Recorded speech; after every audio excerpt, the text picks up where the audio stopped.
Em nome do Pai, do Filho, do Espírito Santo. Amém. Ave Maria, cheia de graça, o Senhor é convosco. Bendita sois vós entre as mulheres, e bendito é o fruto do vosso ventre, Jesus. Santa Maria, Mãe de Deus, rogai por nós, pecadores, agora e na hora de nossa morte. Amém. São José, rogai por nós. São Felipe Neri, rogai por nós. Santa Maria Madalena de Paz, rogai por nós. São Paulo da Cruz, rogai por nós. Nossa Senhora de Fátima, rogai por nós. Em nome do Pai, do Filho e do Espírito Santo. Amém. Bom dia a todos. Nós estamos aqui na página 203 da biografia de São Paulo da Cruz, escrita pelo padre Luiz Teresa de Jesus Agonizante. Estamos aqui no capítulo 16, que narra a vida do nosso santo de 1733 a 1736, capítulo 16. Situação perigosa. Corria o ano de 1733. Escuras nuvens acumulavam-se no céu da Itália. Espanha, França e Sardenha confederaram-se para apoderar-se das possessões austríacas na Itália. No mês de outubro, enquanto os exércitos franceses e cardos invadiam a Lombardia, os espanhóis, desembarcados em Spezia, marchavam contra a Toscana. O duque de Mantua, seu comandante, aquartelou-se na cidade de Sena. Era, portanto, para temer o cerco de Ortebelo e de outras fortalezas no litoral. Contudo, irrompeu um destacamento inimigo, requisitando todos os animais da região e devastando os campos. Estou meio gripado aqui. Desculpem aí a voz e as tossidas. O infante Dom Carlos, nomeado generalíssimo, avançou aceleradamente contra Nápoles, desprovida de tropas austríacas pela negligência do imperador. O ataque foi decisivo. Dom Carlos entrou quase sem oposição na cidade, conquistando em pouco tempo todo o reino. Coroado em Palermo, recebeu o nome de Carlos III. Durante as vicissitudes da guerra, o vice-rei da Áustria, Visconti, dera ordem peremptória para que todos os vassalos das forças inimigas abandonassem, no prazo de um mês, o território dos estados imperiais. O terrível golpe para os solitários do Monte Argentário. Paulo e seus filhos, vassalos do rei da Sardenha, deviam deixar, quiçá para sempre, a amada solidão. Orbetello unia suas lágrimas às do santo fundador. Seu pai e arrimo em todos os infortúnios, aquele que por eles se sacrificara heroicamente no decurso da pandemia, tinha de abandoná-los aos horrores da guerra. Até os soldados se lamentavam. O general austríaco, íntimo amigo do servo de Deus, decidia se o deixaria partir. Encontrou, afinal, um expediente para eximir os santos solitários de ordem tão rigorosa. Fez mais. Permitiu-lhes entrar e sair da fortaleza quando quisessem. Conquistas. Ao passo que ambiciosos guerreiros se sacrificavam pela conquista de algumas terras com a espada que mata, Paulo, com a cruz que salva, sacrificava-se pela conquista do coração das pessoas. Apesar da guerra, o nosso santo missionou diversas cidades das dioceses de Aquapendente, de Cittadella Pieve, de Soana e da Badia das Três Fontes. Dentre os muitos e portentosos milagres operados nessas missões, relataremos os dois seguintes. Em Scasanzo, diocese de Soana, um cônego, ameaçado de morte por seu parente, permanecia temeroso em casa. O santo foi à procura do homem vingativo. Vendo-o, ele pôs-se a correr. Paulo seguiu por longo tempo, através dos campos, rogando-lhe que parasse. Vendo que não obedecia, pegou o crucifixo que levava no peito e bradou fortemente: Se desobedeceres a este Cristo e não fizeres as paz com teu parente, cairás morto na primeira fossa que encontrares. Atemorizado pela ameaça, deteve-se o culpado por alguns instantes, mas continuou logo a fugir de quem desejava salvá-lo. Ao aproximar-se, porém, de uma fossa, parou, refletiu, mudou de sentimentos e foi ter com o homem de Deus. Estava este a orar ao pé de uma árvore. Pediu-lhe perdão e ouviu de seus lábios palavras de paz e de conforto. Paulo mandou chamar o cônego. Abraçaram-se e reconciliaram-se para sempre. Esse é o primeiro, não é milagre? Um tal Francisco Vivarelli, de Magliano, da mesma diocese, recebera de empréstimo de um sacerdote 100 escudos. Ao saudar, prometera-lhe o credor destruir a promissória logo que chegasse à sua casa. Esqueceu-se, no entanto, de fazê-lo e faleceu logo depois. Os herdeiros, encontrando o documento, reclamaram de Vivarelli os 100 escudos. Este, ao ver a letra, ficou desolado. Afirmou, com juramento, que saudara a dívida, alegando as circunstâncias em que o fizera. Não lhe deram crédito e recorreram ao juiz. Paulo, por esse tempo, pregava a missão em Magliano. Foi encontrar Vivarelli na esperança de que resolveria a contenda. O santo respondeu-lhe que iria consultar a Nosso Senhor na Santa Missa. Logo após o santo sacrifício, convidou Vivarelli a acompanhá-lo até a casa do benfeitor onde se hospedara. Pôs-se novamente em oração, mandando em seguida chamar os herdeiros do falecido. Surgiu viva discussão entre os interessados, sem nada concluir. Paulo tirou então da manga um documento e disse aos pretensos credores: Meus filhos, vede se esse recibo é do vosso tio. Observai se a caligrafia é dele. Sim, responderam, surpresos. Essa letra é do nosso tio.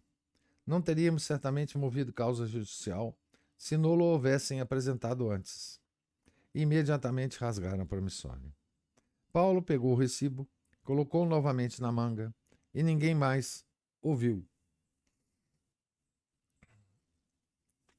Então, esses foram os dois casos aí, contados pelo nosso biógrafo, né? Preparativos para a guerra. Enquanto o santo missionário regava com suores o campo evangélico, aproximavam-se os espanhóis do Monte Argentário. Conquistadas Nápoles e Sicília, começou o Duque de Montemar, em fevereiro de 1735, a concentrar na Toscana, por mar e por terra, grande contingente de tropas. O ataque era iminente. O general austríaco Espejo Evera, vendo ser impossível, com os poucos soldados de que dispunha, atacar o inimigo, resolveu concentrar-se nas fortalezas e resistir o máximo possível. Reinavam em Ortobelo e comarcas circunvizinhas o assalto e o terror. O perigo geral ameaçava também o santo apóstolo, pois estava em toda parte. Consolava os desalentados, elevava os ânimos e corações para o céu. Penetrava nas fortalezas, doutrinava os soldados, ouvia-os em confissões e lhes comunicava o invencível valor do heroísmo cristão, que não teme a morte por não temer a eternidade. A glória de Deus reclamava certo dia a presença do apóstolo na vila de Santa Flora, província de Sena. A viagem era repleta de perigos. Nada, todavia, o retinha em se tratando da glória de Deus. Ao regressar, foi preso por um destacamento de soldados espanhóis que, tomando-o por espião das tropas imperiais, o conduziram à presença do general Marquês de Las Minas, valoroso soldado como fervoroso católico. Certificou-se logo o Marquês de que tinha diante de si um santo religioso e fez questão que almoçasse consigo. À tarde, Paulo pediu licença para partir e foi, por entre demonstrações de afeto e veneração do general e dos soldados, que deixou o acampamento. Permitiu Nosso Senhor o incidente a fim de que o apóstolo, no decorrer das batalhas prestes a eclodir, pudesse levar a todos, espanhóis e imperiais, os socorros da fé que na caridade de Jesus Cristo abraça todos os povos, sem distinção de partidos políticos. No mês de abril surgiram as bandeiras inimigas. Montemar, terminando o cerco de Orbetelo, passou o comando do destacamento ao general de Las Minas, com ordem de apoderar-se das alturas do Monte Argentário, de onde seria relativamente fácil destruir a fortaleza do Monte Filipe. Este, sem encontrar oposição, ocupou o monte, nele assentando a base das operações. Não distante estava a ermida de Santo Antão. Desejou o general rever Paulo, cumulando-o de gentilezas. Muitas vezes quis tê-lo à sua mesa, edificando a todos a modéstia e mortificação do santo. Como se fosse tempo pascal, Las Minas fê-lo confidente de sua consciência.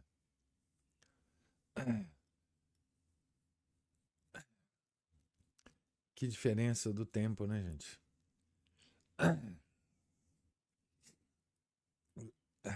Que coisa. O capelão militar.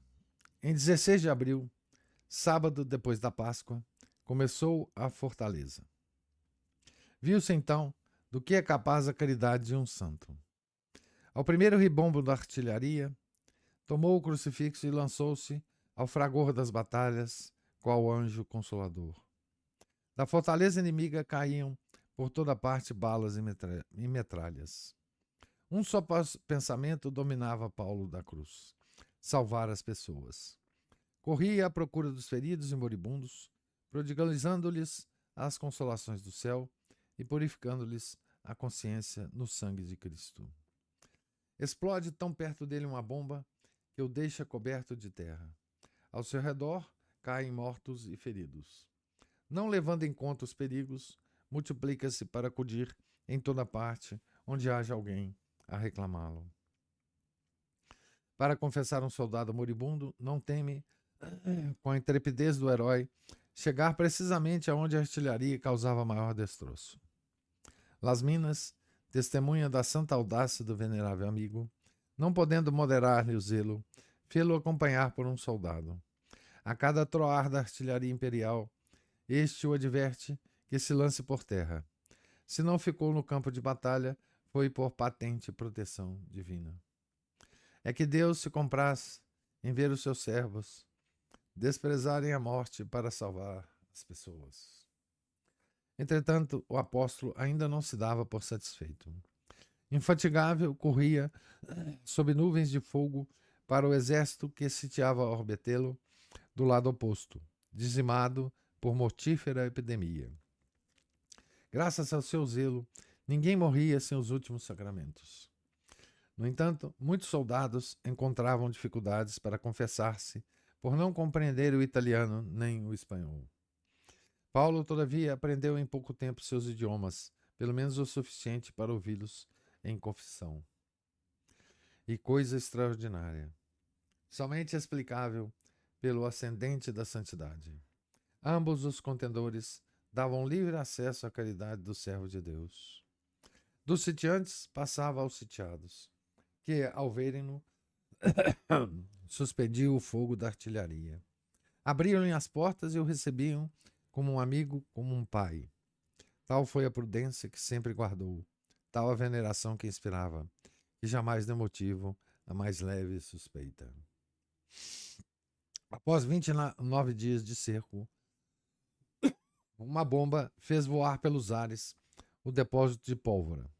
Monte Felipe rendeu-se, caindo logo depois Porto Ercole em poder dos espanhóis. Para ser completa a conquista, faltava apenas Orbetelo, protegida pelo lago. Informado falsamente de que seus habitantes eram partidários dos imperiais, ordenou Las Minas que fossem devastados os vinhedos e os campos e bombardeada a cidade. Já preparavam o terreno e assentavam as baterias. Paulo, ciente dos acontecimentos, foi ter com o general e advocou a causa da infelicidade, desfazendo as calúnias. A princípio, Las Minas manteve-se irredutível, mas, vencido pelas lágrimas do santo, exclamou: Eu o faço em consideração ao seu pedido. E revogou as ordens. Não tardou a rendição da praça, como previra Paulo, e dias depois capitulava a guarnição. O general, ao encontrar-se com o servo de Deus, disse-lhe: O senhor tinha razão, padre Paulo. Estou satisfeitíssimo com Orbetelo. Agradeço-lhe de coração os conselhos que me deu. O santo exerceu extraordinária influência nos soldados espanhóis. Ouçamos suas palavras ao senhor Estevão Cancelli, nobre patrício de Viterbo. Abre aspas. Cheguei a ser dono daquele exército, pois por sua bondade, tanto o general de Las Minas como os oficiais nada me negavam do que lhes pedisse. Fecha aspas. Exaltando a piedade das tropas, acrescentavam. Abre aspas. Eram verdadeiros cristãos. Com que fervor e entusiasmo vinham confessar-se. Ao dizer-lhes que ignorava o idioma castelhano, replicavam-me com vivacidade. Interrogue-nos, padre, sobre os mandamentos de Deus e dir-lhe-emos as nossas faltas. E, graças a Deus, tudo saía perfeitamente. O mesmo senhor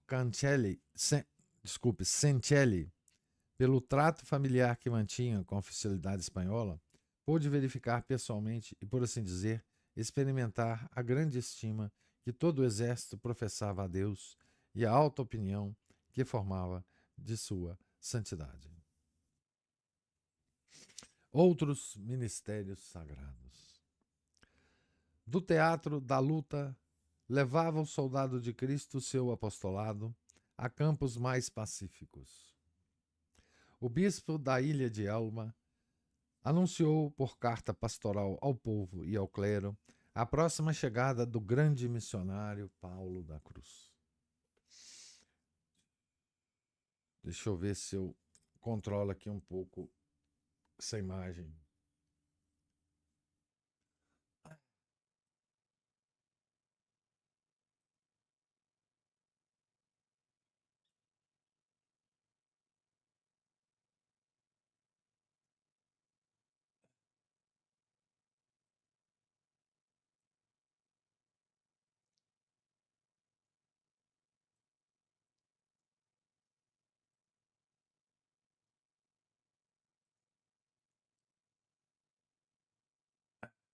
Acho que melhorou um pouco, né?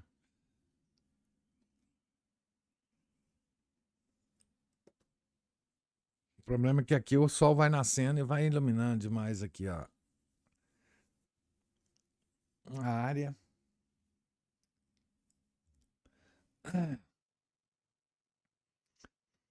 Outros ministérios sagrados. Do teatro da luta, levava o soldado de Cristo seu apostolado a campos mais pacíficos.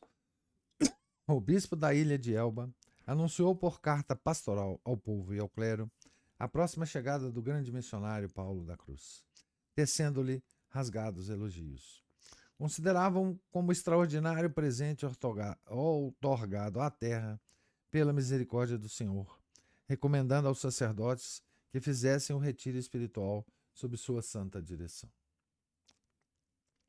3 meses consecutivos regou com seus suores aqueles campos apostólicos.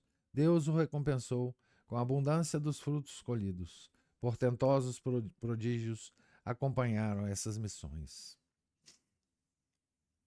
Em Rio, residia uma senhora maltratada pelo marido por causa das calúnias de uma vizinha, que lhe devotava ódio mortal. A vítima, desfeita em pranto, foi desabafar com o santo missionário. Ele mandou chamar a caluniadora e falou-lhe, com energia, de que só é capaz o coração de um apóstolo. A infeliz parecia querer retratar-se. Aproveitando a boa disposição, fez vir à sua presença o marido da caluniada e, dirigindo-se à culpada: Então, está disposta a retratar o que disse a respeito da esposa desse homem? Como é difícil ao orgulho a reparação da calúnia. A mísera não soube vencer-se e, obstinando-se na culpa, respondeu com petulância: O que eu disse a seu respeito é a pura verdade. O defensor da inocência, repleto do Espírito de Deus, exclamou: Pois bem, venha comigo à igreja e confirme ante o Santíssimo Sacramento o que disse.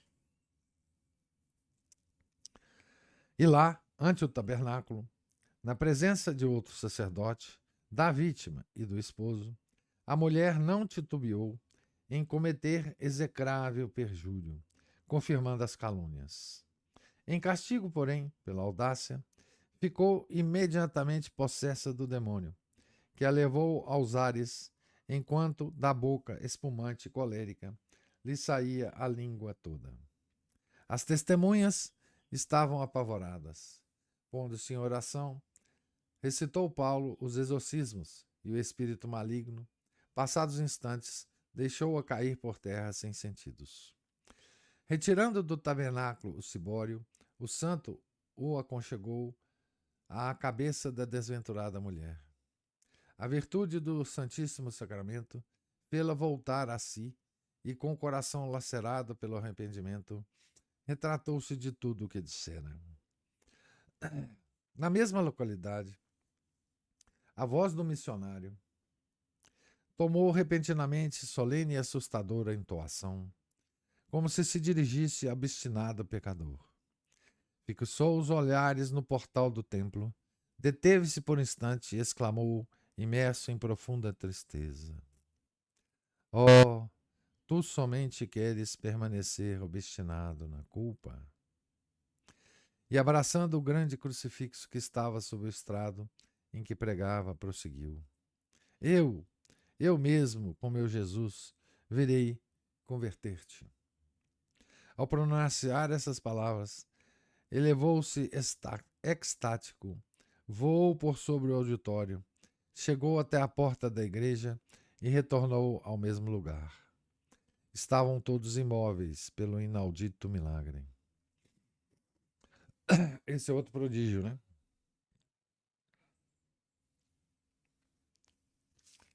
Ao chegar à ilha de Elba, nos primeiros dias de junho, Paulo encontrou-a assolada pela seca.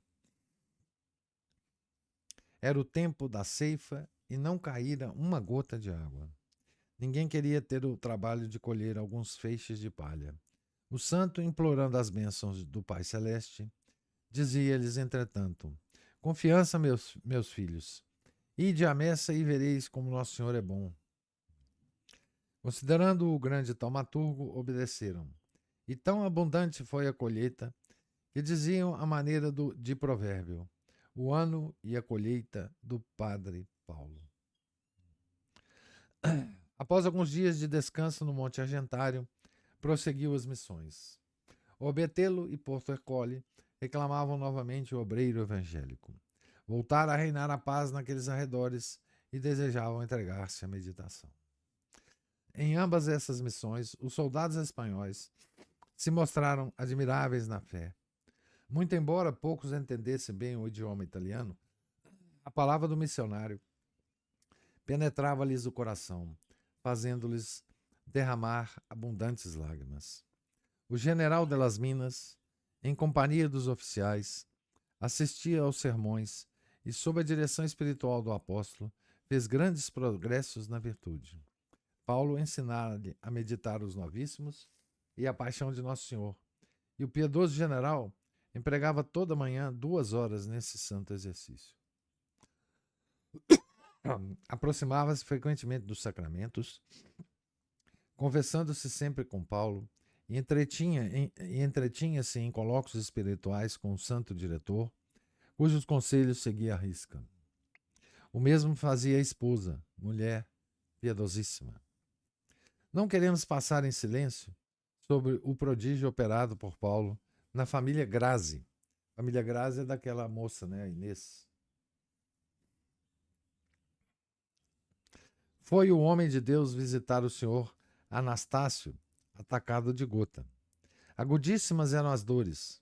Ao ver o servo de Deus, começou a bradar que não se aproximasse e muito menos o tocasse, pois não podia sequer suportar o contato dos lençóis. Exortou o santo a ter confiança em Deus, enquanto traçava com o dedo sobre o lençol o sinal da cruz, da cabeça aos pés do enfermo. O efeito foi imediato. Desapareceram as dores e Anastácio ficou curado. Não sabendo conter-se, bradou o miraculado: "Estou são."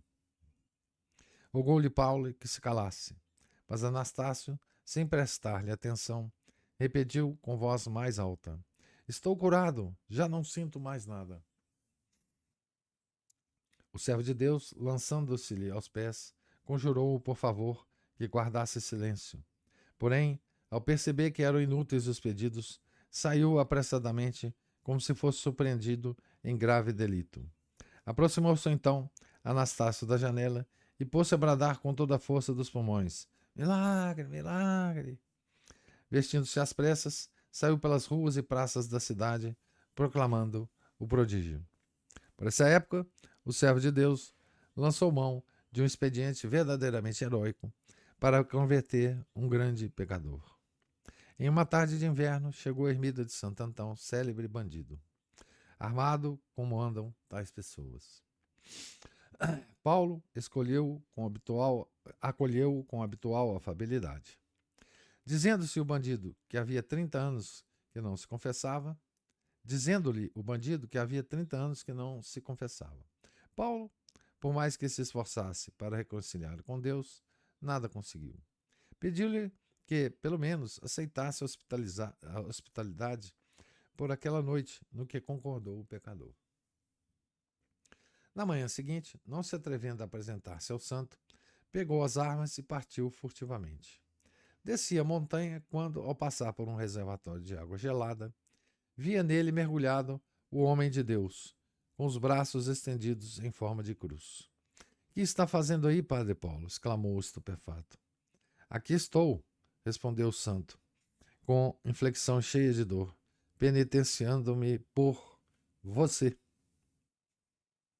Essas palavras enterneceram, afinal, aquele coração de pedra. Não reteve as lágrimas e foi ajudar Paulo a sair do gelo, acompanhando-o até a ermida. A conversão fora integral. 8 dias de retiro, sob a direção do caridoso padre, formaram-no na penitência e na vida cristã. Que beleza, né? Novos companheiros, só para terminar aqui o capítulo. Essas inúmeras vitórias faziam o santo olvidar as ingentes e incessantes fadigas do apostolado. Como prêmio de seu zelo, Deus aumentou o pequeno rebanho, formado por Paulo na escola da cruz, a fim de enviá-lo mais tarde aos combates do Senhor. No sábado das têmporas do advento de 1735, o bispo de Soana ordenava sacerdote a seu irmão, Antônio. Ele celebrou a primeira missa na pequena igreja da ermida, assistida por Paulo e João Batista, que choravam de emoção. Dias após, chegou um jovem sacerdote de Pereta, diocese de Soana, de nome Fulgêncio Pastorelli. Quando o clérigo assistira a uma missão de Padre Paulo, e a partir daí desejou ser passionista. Tê-lo-ia feito imediatamente, não tivesse o santo o aconselhado a esperar a ordenação. O afeto que nutria pelo santo fundador levava-o frequentemente ao argentário, onde permanecia por vários dias em conferências espirituais com o servo de Deus. Sucedeu certa feita, graciosa aventura, prova de que aqueles solitários não viviam para a terra. A primeira vez que Padre Fulgêncio chegou ao monte, Paulo e seus companheiros quiseram preparar-lhe um banquete, entre aspas. Acenderam o fogo e puseram a cozinhar algumas favas. Mas começando a discorrer sobre a grandeza de Deus e as alegrias do paraíso, engolfaram tanto nesses santos e sublimes conceitos que olvidaram as favas e a ceia. No dia seguinte, deram com fogo apagado, a panela fria e as favas queimadas. Apresentaram-se outros postulantes, todos desejosos de assumir a veste da paixão. Eram 9 ao todo. Não sendo possível alojá-los na pequena ermida, construíram uma choupana de folhagem, coberta de palha, onde 4 deles pernoitavam. Eram pobres, mas felizes. Como eram fervorosos e penitentes, esses primeiros passionistas. E aqui termina o capítulo com a vida do santo nesses 3 anos, né? De 1733 a 1736, que é um tempo, principalmente, de guerra, né? E de guerra na região e do apostolado de São Paulo da Cruz na guerra, né? Que é uma coisa extraordinária, né? Porque é extraordinário a gente pensar que os corações naquela época, né, ainda eram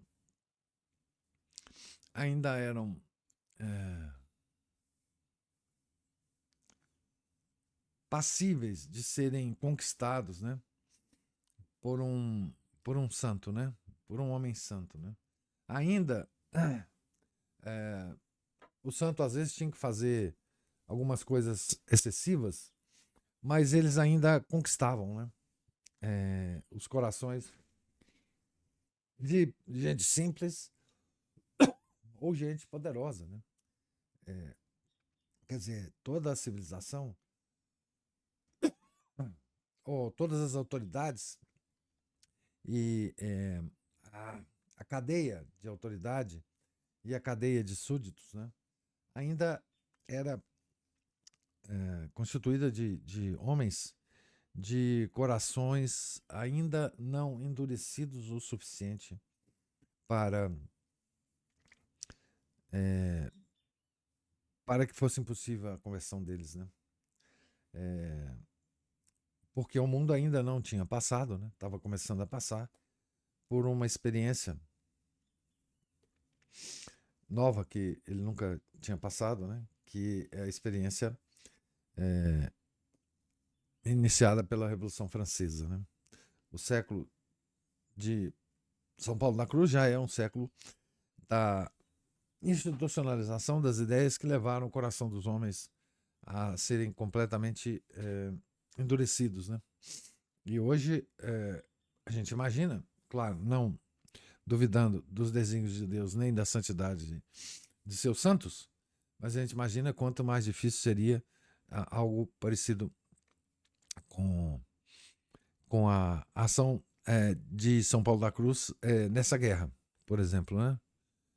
Que você tinha as duas partes lutando e que ele ia de um campo a outro campo oposto para converter as pessoas, né? É só imaginar se haveria alguma possibilidade de algum santo sobreviver às guerras modernas, né? Por exemplo, a guerra que está havendo agora, né? Duas, né? Uma é uma exterminação geral de seres humanos. A primeira é a guerra da Ucrânia, né? Então imagina se houvesse, imagina se a gente conseguiria conceber, né, algum missionário, né, atuando lá e tentando fazer contato, converter tanto ucranianos quanto russos, né, ou no extermínio do pessoal da faixa de Gaza, né? Como que isso é difícil, né? Não há como A gente tem até alguns relatos, né, de padres católicos lá naquela região, né? E, enfim, é uma coisa que esse tipo de dureza de coração, ele só existiu na face da Terra depois dessa experiência do século XVIII, né? Na filosofia, na cultura e depois a preparação para a Revolução Francesa, que deu início a uma revolução permanente no mundo, né? Então, é, enfim, é difícil da gente imaginar, né? De novo, sem duvidar do poder que Deus tem e da santidade dos seus santos, né? Mas é muito difícil a gente ver. E não é só na questão dos poderosos, né? Ver que ele se aproxima de uma fofoqueira, uma mulher fofoqueira, que está fazendo fofoca em relação ao marido de uma outra. Na verdade, está fazendo fofoca com o marido de uma outra sobre essa outra. O marido está tratando essa outra muito mal. E, então, são pessoas da sociedade, normal, não é poderosa nem nada. E São Paulo faz essa intervenção, né? Imagina se um padre hoje consegue fazer isso nesse nível, né? Ele podia fazer o milagre que ele quisesse hoje em dia, que não ia fazer a menor diferença, né? Para esse tipo de gente, né? Com o coração endurecido. É uma pena, assim. O coração das pessoas hoje tá tão endurecido que eu não vejo assim possibilidade desse tipo de afeto, desse tipo de delicadeza de Deus que ele demonstra através de seus santos, né? Talvez eu esteja errado e tomara que eu esteja, né? Possa enternecer esses corações, né? Mas é maravilhoso saber que São Paulo da Cruz fez isso durante uma guerra, né? Que coisa bela, né? Mas eu queria ouvir vocês, se tiverem alguma observação, alguma. Oi, professor. Diga. Aí a gente já viu aí também com essa guerra também, um dos motivos da queda, inclusive, dos próprios reinos, né, do Ocidente, aí, das próprias monarquias. Eles para poder fazer guerra, eles precisam de dinheiro. E para dinheiro, eles vão pegar o dinheiro com os narigudinhos, né? Sempre foi. E todos, né? E às vezes os motivos das guerras, nem conheço o motivo dessa guerra em si, mas muitas das vezes eles eram também aconselhados pelos próprios narigudinhos a mover a guerra contra um outro reino, às vezes por uma coisa idiota, fútil, que depois seria um perde-ganha daqui e dali que daria em nada, e só lucro para eles, né? E aí eles se enriqueceram, e quanto mais eles ficam ricos, mais guerras, mais desgraças, porque lucram pela desgraça, né? A guerra é um grande negócio, sempre foi, né? Desde o século XV, né? Sim, sim, sim. Que apareceram eles lá na Europa, bem salientes. Pois é, mesmo tem alguns países assim que, até os próprios Estados Unidos, quando ele atravessa uma fase assim meio recessiva, economia meio ruim, o pessoal mesmo fala, não demora muito, aparece uma guerra aqui para movimentar a economia. É isso mesmo. Não é igual na minha época que eu estava lá, era a Primeira Guerra do Golfo, inclusive quase fui parar nela. Não, isso aí é. E agora, provavelmente. Bom, agora tem duas guerras simultâneas, né? Mas eles estão já querendo arrumar uma com o Irã, né? Ah, sim, não, mas a guerra com o Irã faz parte do programa do Grande Israel, né? Também. Faz. Como diz os autores, Israel foi colocado ali para provocar uma terceira guerra mundial. É isso mesmo. E aquelas cartas do Albert Pike, etc., falam mais ou menos isso aí. É bom, mas vamos ver o que vai ser no futuro. E interessante também que essa ação do São Paulo da Cruz, ali no meio dos soldados, me lembrou também uma foto, me parece que foi guerra civil, um golpe de Estado na Venezuela, acho que nos anos 60. Essa foto ela ganhou prêmio de fotojornalismo. É um padre que atendeu acho que se não me engano, um fuzileiro naval venezuelano, uma rua lá da Venezuela, no meio de um tiroteio. O pessoal parou o tiroteio enquanto o padre atendia a pessoa. Isso que ano Eu que não foi? sei. 1960 é alguma coisa. Ah, é. Não sei se foi É, muita foto. na verdade, assim, um outro caso deve acontecer, né? Não tenha Sim, muito dúvida. raro. Principalmente em O países padre, mais católicos, né?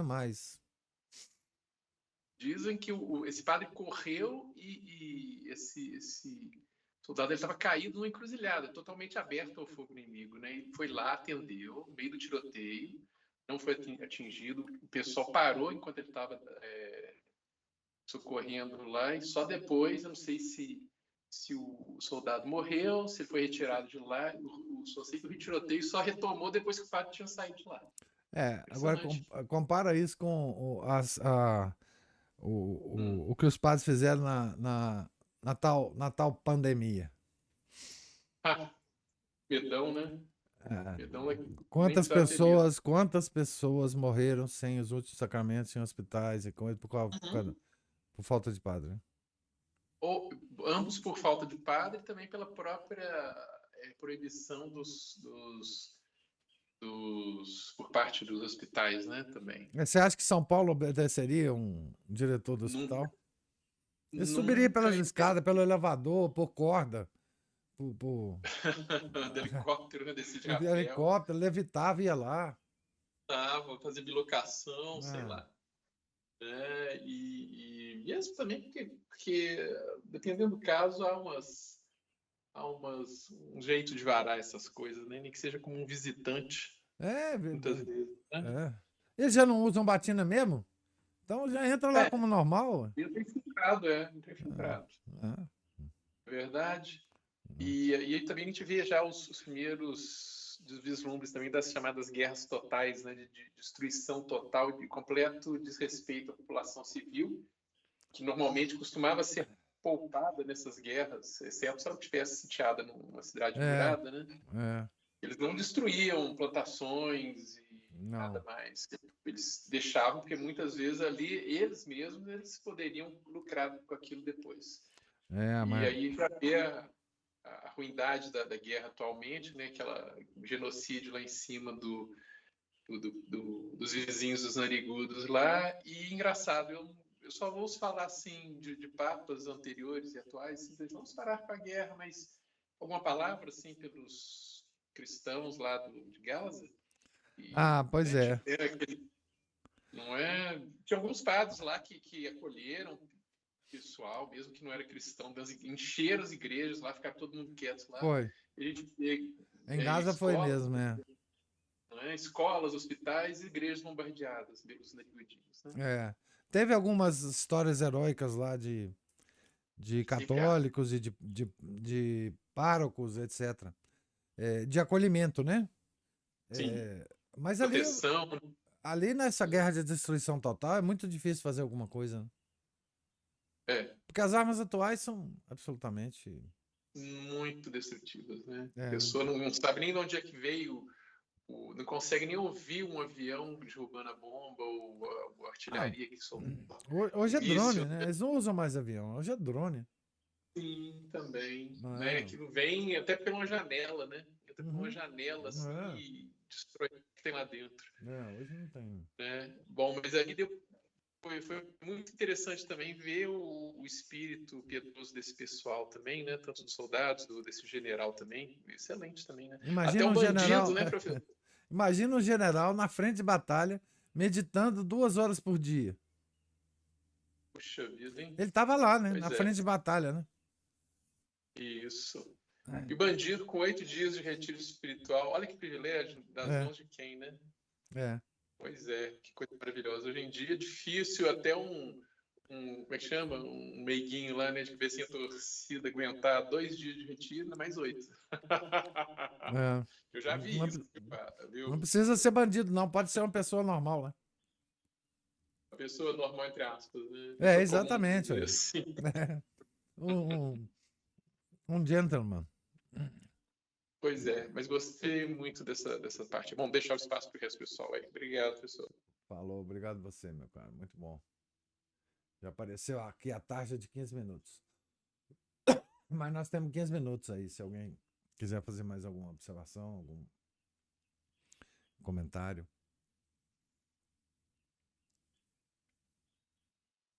Então, Deus lhes pague a presença, a paciência. Deus lhes pague os comentários, as observações. Fiquem todos com Deus. Tenham um santo dia. Em nome do Pai, do Filho e do Espírito Santo. Amém. Ave Maria, cheia de graça, o Senhor é convosco. Bendita sois vós entre as mulheres, e bendito é o fruto do vosso ventre, Jesus. Santa Maria, Mãe de Deus, rogai por nós, pecadores, agora e na hora de nossa morte. Amém. São José, rogai por nós. São Felipe Neri, rogai por nós. Santa Maria Madalena de Base, rogai por nós. São Paulo da Cruz, rogai por nós. Nossa Senhora de Fátima, rogai por nós. Em nome do Pai, do Filho, do Espírito Santo. Amém.